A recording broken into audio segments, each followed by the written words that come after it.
할렐루야. 주님의 은혜와 사랑이 여러분 모두에게 함께하기를 축원합니다. 오늘 제목을 다 같이 따라하겠습니다. 화평케 하는 자.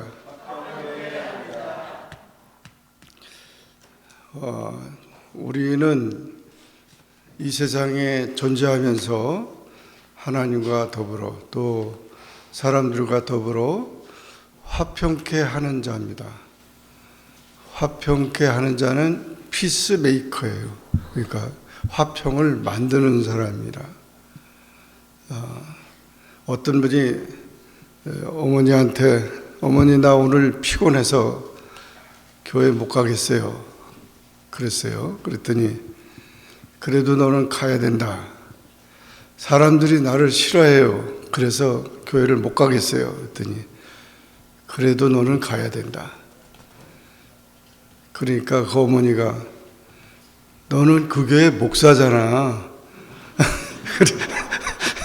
너가 목사인데 안 가면 예비를 하더니. 정말 여러분 우리가 집에서 다투고 싸우고 신경질 나고 힘들고 또 몸이 아프고 그런다고 예배에 빠지면 되겠어요? 안 되죠. 어떻게든지 간에 하나님 앞에 우리가 나와야 되는 것입니다. 그것이 바로 화평을 만드는 자. 그러니까 우리가 됐기 때문이 아니라 그 만들어가는 자이기 때문에 우리가 노력하고 주님 앞에 나가면 부족하고 연약해도 다시 우리가 힘을 얻고 또 하나님의 은혜 속에서 우리가 세상을 이길 수 있습니다. 오늘 본문은 우리가 잘 아는 산상보훈이라고 하는 예수님의 교훈의 말씀 중에 천국 백성들이 살아가야 할 규범과 생활 헌장을 가르쳐 주는데 예수님은 첫 번 말씀이 복 있는 자로 시작하고 있어요. 우리가 다 복 있는 자다. 그래서 그 중에 팔복이라고 하는데 그 중에 7번째 축복이 오늘 화평케 하는 자의 복입니다.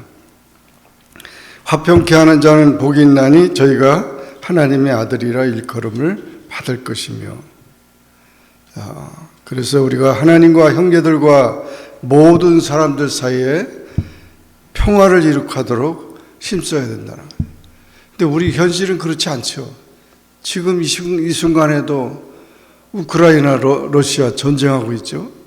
이스라엘과 팔레스타인이 또 전쟁하고 있고 울부짖고 있고 다 우리가 다 한 가족이고 한 혈통이고 이 모든 세계 안에 다 우리가 한 인류는 하나인데 왜 이렇게 싸움이 시작되는지 모르겠고 그 싸움이 결국 정말 많은 사람들을 비참하게 만들고 있습니다. 다 같이 한번 따라하겠습니다. 이 세상 모든 사람들에게 가장 필요한 것은 뭐겠어요? 가장 필요한 게 뭐겠어요? 고등학생들한테 물어봤더니 이 세상에서 필요한 거 가장 필요한 게 뭐냐 그랬더니 많이 돈이라고 그랬대. 돈이래. 중학생들한테 물어봤더니 초등학교 중학교 화목한 가정이래요. 왜 그러냐 했더니 집에서 맨날 아버지 엄마가 싸우니까 그런가 보니까 제발 싸우지 말라고요. 집이 그냥 싸움터가 전쟁터가 돼 있고 또 뭐 그러잖아요. 어떤 사람은 하도 싸우니까 야 너 저 교회 닮았냐? 그랬더니 그 교회는 맨날 싸우는 교회래요. 여러분 우리에게 가장 필요한 것은 평화입니다. 개인에게도 평화가 필요하고 가정에도 평화가 필요하고 회사에서도 평화가 필요하고 우리 사회 곳곳에 평화가 필요 없는 것은 아무 데도 없습니다. 더 나아가서 평화는 국가 간에도 절대로 필요합니다. 인생에게 이 복이 필요합니다. 이 화평이라는 말은 히브리어로 샬롬이거든요. 샬롬. 이스라엘 사람들 인사가 샬롬이에요. 샬롬. 그런데 뭐예요? 지금 전쟁하고 있잖아요. 물론 뭐 이스라엘도 그렇고 팔레스타인도 그렇고 다 이유가 있죠. 싸울 이유가 있잖아요. 그죠? 그러나 그 이유를 포기하거나 버리지 못하고 있어요. 먼저 팔레스타인이 때렸다 이거죠. 그러니까 나도 때린다. 이스라엘이 그거잖아요. 제발 그 싸움을 말릴 자가 누가 있어요, 이 세상에.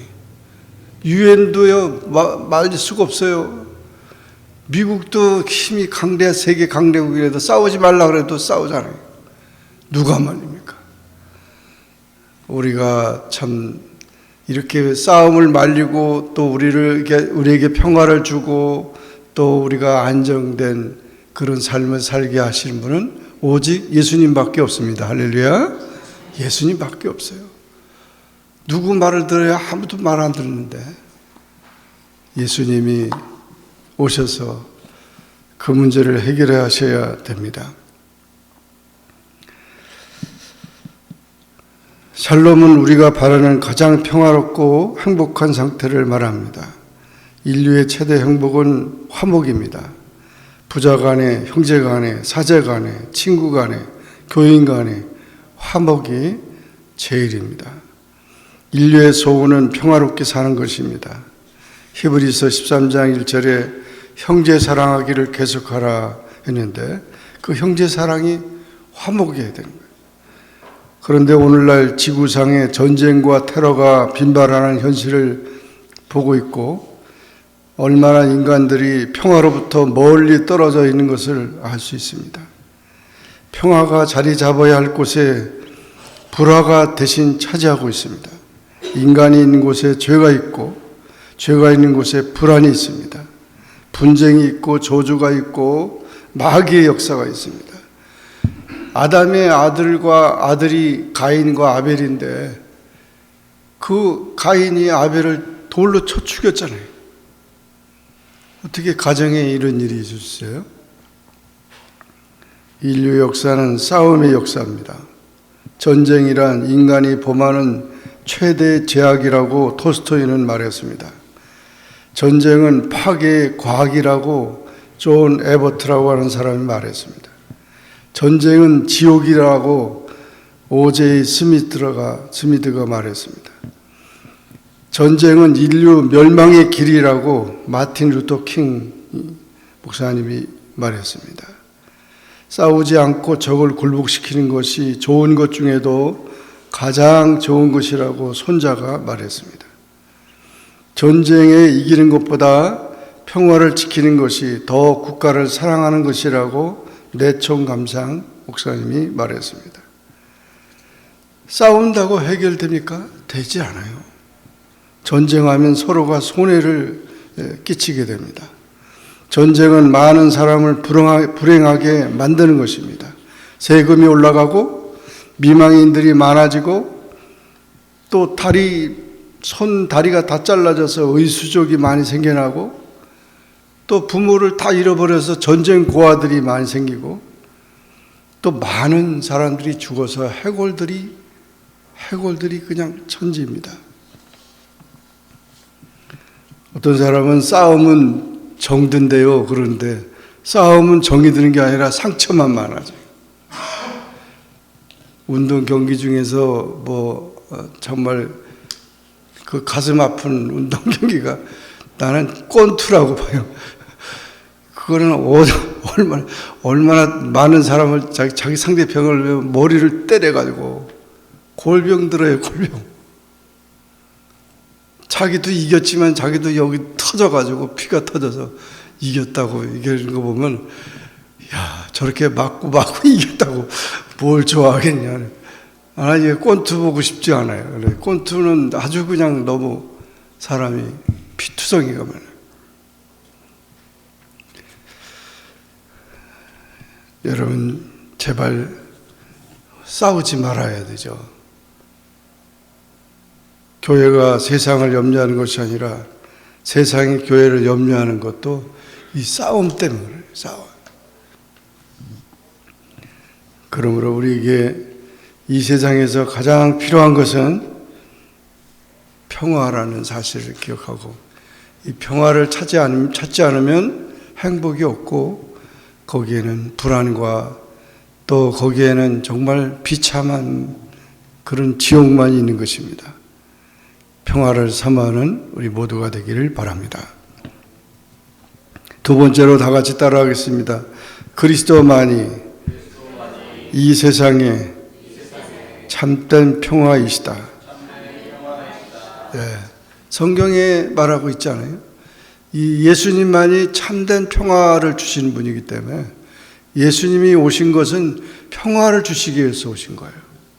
하나님과 우리 사이에 화목을 이루기 위해서, 또 사람과 사람 사이에 화목을 이루기 위해서. 예수님이 오시면은 평화가 우리 가정에, 교회에, 이 사회에 정착이 되는 것입니다.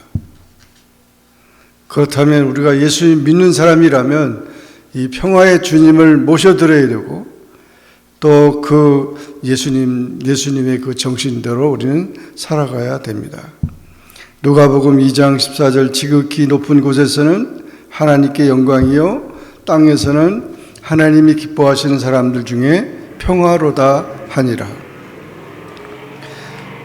예수님은 구속사역을 성취시키시고 하나님과 우리 사이에 평화를 주셨습니다. 스가랴서 9장 9절, 시온에 따라 크게 기뻐할지어다. 예루살렘에 따라 즐거이 부를지어다. 보라, 내 왕 내게 임하시나니 그는 공의로우시며 구원을 베푸시며 겸손하여서 나귀를 타시나니 나귀의 작은 것 곧 나귀 새끼니라. 겸손한 나귀를 타고, 평화의 상징인 나귀를 타고 이 세상에 오신 분이 메시아 예수님이라고 합니다. 이 선지자들이 예언한 대로 예수님이 그렇게 오신 것이죠. 이사야서 11장 6절에도 이사야 선지자가 예수님에 대해서 이렇게 예언했죠. 그때 이리가 어린 양과 함께 살며 표범이 어린 염소와 함께 누우며 송아지와 어린 사자와 살진 짐승이 함께 있어 어린아이에게 끌리며 암소와 곰이 함께 먹으며 그것들의 새끼가 함께 엎드리며 사자가 소처럼 풀을 먹을 것이며 젖 먹는 아이가 독사의 구멍에서 장난하며 젖대는 어린아이가 독사의 굴에 손을 넣을 것이며 내 거룩한 산 모든 곳에서 해됨도 없고 상함도 없을 것이니 이는 물이 바다를 덮은 같이 여호와를 아는 지식이 세상에 충만할 것임이니라. 주님이 오시면 이렇게 짐승도 싸우지 않고 그냥 평화롭게 산다는 거죠. 사자가 풀을 먹고 그 짐승을 잡아먹지 않고 풀을 먹고, 얼마나 참 주님이 오시는 그 세대는 이렇게 평화의 시대입니다. 이사야서 9장 6절에도 이는 한 아기가 우리에게 낳고 한 아들을 우리에게 주신 바 되었는데 그의 어깨에는 정사를 메었고 그 이름은 기묘자라 모사라 전능하신 하나님이라 영존하시는 아버지라 평강의 왕이라 할 것이미로다. 그래서 예수님이 평강의 왕으로, 평화의 왕으로 이 세상에 오시는 그것이 메시아 시대고, 그때에는 모든 전쟁이 다 사라지고 이렇게 평화의 시대가 온다는 것입니다. 로마서 5장 10절 11절에도 곧 우리가 원수되었을 때 그의 아들의 죽으심으로 말미암아 하나님과 화목하게 되었은즉 화목하게 된 자로서는 더욱 그의 살아나심으로 말미암아 구원을 받을 것임이니라. 그뿐 아니라 이제 우리도 화목하게 하신 우리 주 예수 그리스도로 말미암아 하나님 안에서 또한 즐거워하느니라. 이렇게 주님이 우리에게 오신 것은 우리를 화목하게 하기 위해 오신 거예요. 그래서 주님이 오신다면 우리의 그 분쟁이 해결되고 우리의 불화됐던 모든 관계가 다 회복이 되고 평화와 즐거움이 있다는 것입니다. 그래서 하나님 나라의 표상은 평화입니다. 로마서 14장 17절에 보면 하나님의 나라는 먹는 것과 마시는 것이 아니요 오직 성령 안에 있는 의와 평강과 희락이라. 만약 이 세상이 그냥 이렇게 망가지고 막 피투성이가 돼가지고 다 폐허가 돼버리고 사라진다면 우리는 아무 소망이 없어요. 지옥 같은 이 세상이 마지막이라면 우리가 지금 전쟁하는 사람들은 자기들 책임 없어요. 핵무기까지 만들어 놓고 그냥 쏴버리고 죽든지 말든지 다 망가지든 말든지 책임을 아무도 지는 사람이 없어요. 그렇게 세상이 끝난다면 얼마나 참 이 세상이 지옥입니까? 그러나 분명히 주님이 이제 오셔서 심판하시고 그런 모든 전쟁을 다 사라지게 하시고 이 땅에 평화의 세계를 이룬다는 거죠. 그것이 천국이죠. 주님이 오시니까. 그러므로 그 소망을 가진 우리가 이와 같이 주님만이 이 세상을 평화로 다스리실 메시아이라는 것을 고백하고 또 참된 평화가 주님께로부터 온다는 사실을 믿고 우리는 소망 가운데 살아야 될 줄로 믿습니다. 마지막으로 다 같이 따라하겠습니다. 그리스도인들은 세상의 평화를 위해서 일해야 한다. 우리는 세상의 평화를 위해서 힘써야 됩니다. 우리가 할 수 있는 것이 기도밖에 없다면 기도해야 됩니다. 그리고 또 노력해야 합니다. 인류는 평화로운 세계를 꿈꾸고 유엔을 만들었죠. 유엔이라는 것은 평화를 위해서 만들어 놓은 거예요. 그래서 유엔기는 올리브 나뭇잎을 이렇게 감싸고 있잖아요. 그 올리브 나뭇잎은 평화를 상징합니다. 그래서 유엔기는 전 세계가 평화롭게 지낼 것을 그런 원하는 마음으로 유엔을 만들었는데 지금 유엔이 아무것도 못하는 거예요. 지금 곳곳에서 전쟁과 분쟁이 있어가지고 유엔이 그렇게 해결하려고 해도 해결하지 않아요. 많은 사람들이 평화를 외치지만 실제로 평화를 만들어 가는데 힘쓰는 사람들은 너무나 적습니다. 하물며 우리 그리스도인들도 싸운다 그러면은 이게 되겠어요. 그러니까 하나님이 우리를 화평의 사도로 만들었고 우리를 화해자로 만들었다면은 나로 말미암아 가정의 화목이 이루어지고 나로 말미암아 교회가 평안해지고 나로 말미암아 이 사회가 화목해질 수 있다면 그것이 바로 우리의 사명인 것입니다. 그러므로 싸우지 않아야 되고 싸우지 말고 잘 지내야 합니다. 날마다 싸우는 사람이 있어요. 우리 주일학교 노래 중에 그게 있어요. 너하고 나는 친구가 되어서 사이좋게 지내자. 싸움하면은 친구 아니니까 사이좋게 지내자. 그래서 먹는 것도 나눠 먹고 사이좋게 지내자. 그래서 이렇게 얘기를 하는데 이 동무되어서 친구 되어서 사이좋게 지내는데 그렇게 지내려면 십자가가 있어야 되는 거죠. 십자가가 결국 이 모든 것을 화목하게 하는 것입니다. 고린도후서 5장 18절에 보면 모든 것이 하나님께로서 났으며 그가 그리스도로 말미암아 우리를 자기와 화목하게 하시고 또 우리에게 화목하게 하는 직분을 주셨다 그래서 우리에게 화목하는 직분을 줬다 그러세요. 싸우지 말라고 세워놨는데 가서 싸움을 하면은 뭐가 되는 거예요? 그 직분을 감당하지 못한 거죠. 그러니까 우리가 직분을 받은 자들은 어떠한 일이 있어도 싸우지 않고 화목하는 일에 힘써야 된다는 거죠. 그래서 하나님께서 그리스도 안에 계시사 세상을 자기와 화목하게 하시고 그들의 죄를 그들에게 돌리지 아니하시고 화목케 하는 말씀을 우리에게 부탁하셨느니라. 이제 그리스도로 말미암아 하나님과 화평케 하는 성도들은 이 세상에서 화평케 하는 사명을 감당해야 한다는 것입니다. 로마서 12장 18절에도 할 수 있거든 너희로서는 모든 사람으로 더불어 평화하라고 할 수 있거든. 그러니까 우리가 노력하라는 거죠.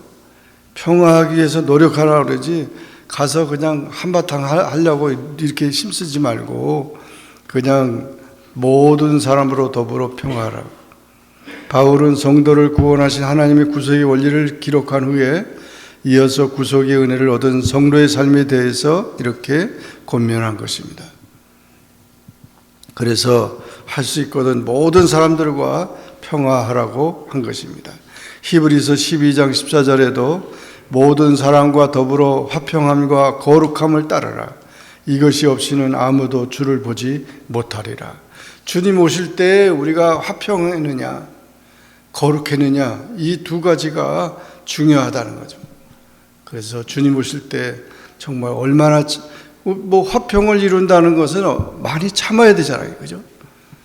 참지 않고 어떻게 화평이 됩니까? 그래서 이와 같이 피스메이커로 우리가 살아가야 되는데 트러블 메이커, 말썽꾸러기, 장난, 그런 욕심 이런 것이 돼서는 안 된다는 거예요. 칼은 어머니의 손에 쥐어지면 맛있는 음식을 만들지만 칼이 강도의 손에 들어지면 무기가 됩니다. 어떻게 그러면 화평하는 자가 됩니까? 첫째는 욕심을 버려야 됩니다. 욕심 때문에 이 불화되는 거예요. 그렇잖아요? 똑같이 줬는데 하나 더 뺏어가지고 자기 걸 만들려고 하는 욕심, 또 더 많이 가지려고 하는 욕심 때문에 다툼이 일어나는 거죠. 그러니까 이 욕심을 버려야 됩니다. 우리 환경에서 불화의 원인들을 다 제거해야 됩니다. 두 번째는 서로 사랑해야 합니다. 미워하면은 안 됩니다. 미워하는 사람이 없어야 돼요. 그래서 이와 같이 형제들과 화평해야 되는 거예요. 사랑이라고 하는 것은 미움이 없는 것이죠. 사랑한다면서 미워하면 그게 무슨 사랑이에요? 그러므로 잠언 17장 1절 마른 떡 한 조각만 있고도 화목하는 것이 제육이 집에 가득하고도 다투는 것보다 나으니라. 그러니까 정말 가난하게 살아도 화목이 제일이라는 거죠. 또 세 번째로 은혜를 사모해야 된다는 거죠. 이 화평은 그냥 만들어지는 게 아니고 선물을 받아야 되는 거죠. 요한복음 14장 27절에 보니까 평안을 너에게 끼치노니 나의 평안을 너에게 주노라. 내가 너에게 주는 것은 세상이 주는 것 같지 않냐리니 너희는 마음에 근심하지도 말고 두려워하지도 말라. 이렇게 예수님께서 나의 평안을 너에게 준다 그랬으니까 우리가 예수님께로부터 화평을 받아야만 화평의 마음을 가지고 우리가 평화를 위해서 노력할 수 있다는 거죠. 그리고 또 하나님의 은혜로 화평을 소유해야 우리가 화평의 사람이 된다는 것입니다. 그리고 겸손해야 됩니다. 겸손하면 화평이 이루어지는데 그렇지 않으면 교만하면 항상 싸우는 거죠. 교만한 자가 싸우는 거죠. 자기 머리 위에 올라가야 되니까 싸우는 거죠. 다섯 번째로 모든 일에 십자가를 져야 합니다. 양보해야 됩니다. 아브라함과 롯이 재산이 많아지니까 아브라함 목자하고 롯의 목자가 다투게 됐어요. 그러니까 아브라함이 안 되겠다. 그래서 야, 네가 동쪽으로 가면 내가 서쪽으로 가고 네가 서쪽으로 가면 내가 동쪽으로 가게 되니까 네가 선택해라. 조카 보고 그렇게 얘기를 했어요. 그래서 조카가 소돔과 고모라를 택했잖아요. 거기가 더 아주 그냥 그 요단강 가까이 있고 아주 그냥 거기 대도시가 되니까 거기 가서 잘 살아보려고 그쪽을 택했지만 아브라함은 광야길을 또다시 양보하고 갔습니다. 그러나 하나님께서는 아브라함에게 나타나셔서 이 땅을 너에게 줄 것이고 너희가 복을 받을 것이라고 그랬습니다. 소돔과 고모라는 하나님의 심판을 받아서 불과 유황불로 다 태워져 버렸습니다. 양보하는 자, 화평케 하는 자는 하나님의 축복을 받습니다. 그러므로 이와 같이 양보하고 고난을 참고 남을 용서하는 것, 그것은 예수님의 마음이기 때문에 그 십자가를 지면 분명히 주님께서 그것을 책임져 주시고 또 화평케 하는 자를 복되게 할 것입니다. 그러므로 하나님의 은혜로 새 생명 얻은 우리 성도는 언제나 하나님의 영광을 위해서 살아가야 합니다. 그리스도인들은 자신 안에 그리고 이웃과의 관계에서 항상 평화의 사도로 살아가야 합니다. 그 결과는 어떻습니까? 하나님께 축복을 받습니다. 만사가 형통하게 됩니다. 모든 사람에게 칭찬과 존경을 받습니다. 정말 이 평화의 수호자가 되시기 바랍니다. 성 프란시스는 이런 평화의 기도를 했습니다.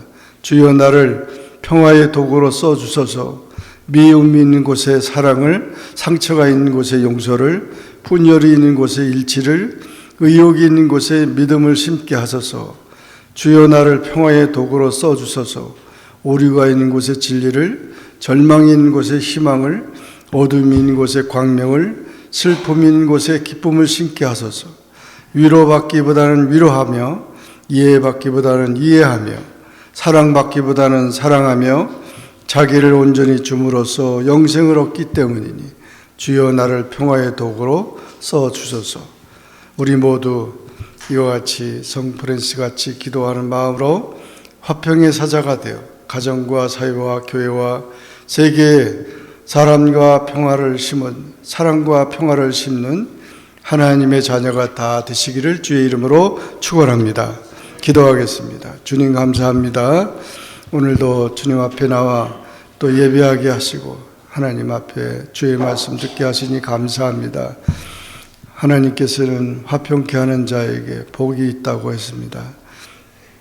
그러나 오늘 이 세계는 전쟁과 온갖 가정부터 시작해서 세계 모든 세계가 지금 불안과 정말 그런 상처투성이로 피투성이로 싸움판이 되어버리고 말았습니다. 하나님 불쌍히 여겨주시고 주님을 모신 평화로운 하나님 나라가 내 마음속에 가정에 교회에 또 사회에 아버지 하나님여 이 땅에 이루어질 수 있도록 하나님 도와주시옵소서. 예수님의 이름으로 간절히 기도하옵나이다. 아멘.